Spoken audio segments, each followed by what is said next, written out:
Hello friends मु शुभ्रा मु आपण मन को स्वागत करुच्ची ओडिया फूड कोर्ट को। आज बनवा को आसी गोटे नुआ रेसिपी चिकेन रो।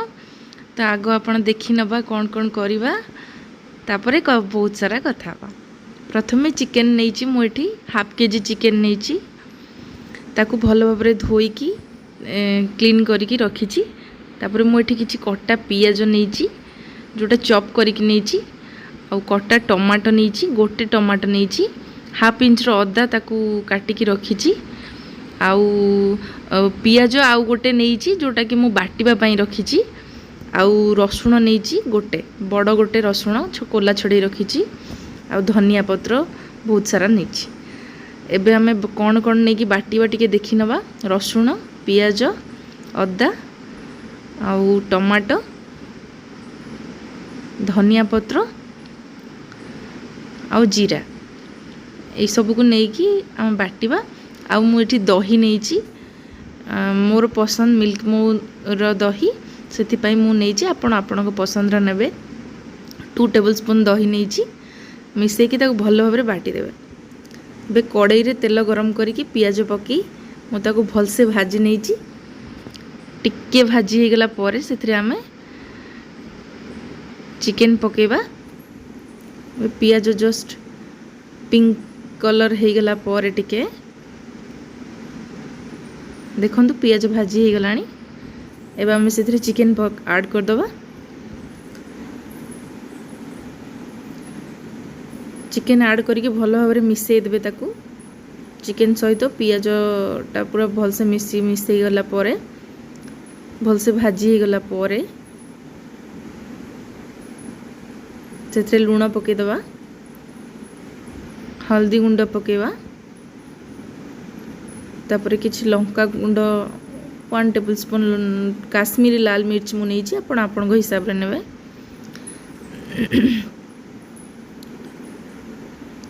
देखंतु केते कलर भल दिखा जाउची।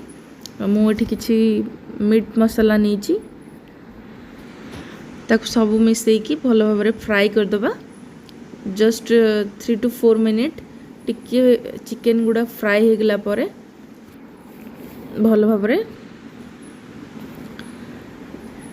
एबे हो गलानी हमर चिकेन आपण देखि पारथिबे 4-5 मिनिट फ्राई हो गलानी ऑलरेडी। एबे जो पेस्ट रेडी करिचे से पेस्टटा से पकई दबा मसाला पेस्ट।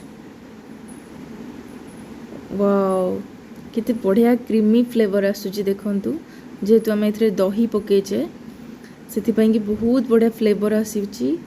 आउ ता सहित लुक भी बहुत भल आसूची पूरा क्रीमी टेक्सचर अच्छी आपण माने देखि पारुथिबे। एबे आम टिके ढांकी दबा 5 मिनिट ढांकिला परे पुणी देखिदबा चिकेन हो गलानी कि नहीं। एबे चिकेन रो लुकटा आपण देखि पारुथिबे कितने भल कलर आसीची। चिकेन प्राय आमर एबे 50% हो गलानी कुक। एबे आपण को जदी जहाँ को कषा दरकार एमती कषा रखिबे अल्प पानी देबे जहाँ को झोल दरकार से माने टिके पानी देबे। तो मु एठी चिकेन रे पानी ऐड करिबी।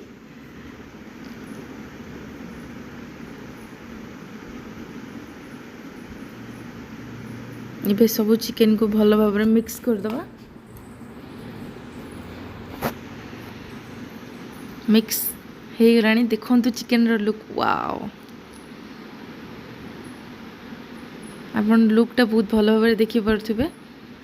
एबे चिकेन रो रोगानटा देखो आपन को देखंतु सेगुडा को मु गोटे स्पेशल टिप्स दउची। सेगुडा को मु कोन करे ना एमती काढ़ी की अलगा गोटे जगह रे रखी दिए सब रोगान को रखीदेला मु ताको पछरे यूज करी सब रोगान गुड़ा मु काढ़ी रखी देछि गोटे जगह रे। देखंतु एटा गोटे स्पेशल टिप्स मन रखिए जेबे भी आपण मसला तरकारी करंतु एमती रोगान को काढ़ी के अलगा रखीदेवे। एबे चिकेन कुक हो गलानी तो मु धनिया पत्र काटिक रखिली ताको पकईदेली। चिकेन केते बढ़िया लुक आछि देखंतु। एबे हम चिकेन को